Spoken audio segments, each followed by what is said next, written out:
6 months after my son's wedding, the photographer called me. "Sir, I found something. Come to my studio. Don't tell your son yet, you need to see this first." What he showed me changed everything. The call came out of nowhere. The photographer whispered, "Sir, you need to see something, and please don't tell your son yet." By the next sunset, I would learn the truth about my daughter-in-law and how deeply she betrayed him and me. Before I go on, let me say thank you. If you're here listening, it means more than you know. Some stories sit heavy on the heart, and sharing them feels a little lighter when someone's beside you. Tell me where you're listening from. And if these life lessons speak to you, go ahead and subscribe.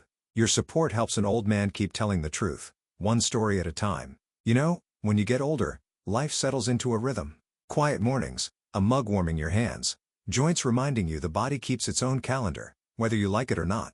My name is Arthur Reynolds, 70 years old, retired shop teacher. Hands rough from decades guiding teenagers through sawdust and stubborn nails, but steady enough to hold a coffee cup and a memory without shaking. I live in Santa Mesa, California, a town where folks still wave without thinking, where the hardware store clerk remembers your preferred screws and the park clock never ran right, but no one ever bothered fixing it because imperfections make a place honest. After my wife Linda passed 10 years ago, it's just been me and the routines we built. I learned to cook more than eggs. I kept her rose bushes alive, even if half of them always lean like they can't decide which sun to follow. And each evening, I'd settle into my porch chair, watching the sky fall behind lemon trees like time apologizing for leaving again. My boy Michael has always been my pride. An engineer in Phoenix. Steady, smart, and good in a way you don't teach. It's born into a person. He calls every Sunday just like he promised his mother. You don't break promises in this family. Not if you were raised right. So when he told me he found the one, my heart, well, it expanded in my chest like a breath I'd forgotten to exhale. Lauren Hayes, bright smile, polished voice, and confidence sharp enough to cut glass. She spoke about investments and markets like I speak about oak grain and dovetail joints. Two different worlds, same kind of passion.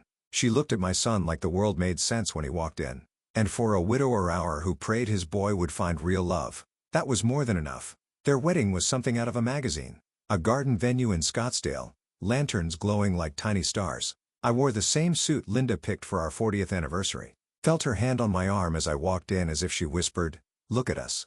We did good." I stood in the front row, chest lifted, heart full, watched Michael blink back tears as Lauren walked toward him. A young man holding his future with trembling fingers like I once did. I remembered whispering to an old fishing buddy, "Our kids outran us, didn't they?" He nodded, smiling in that way only fathers do when pride aches a little.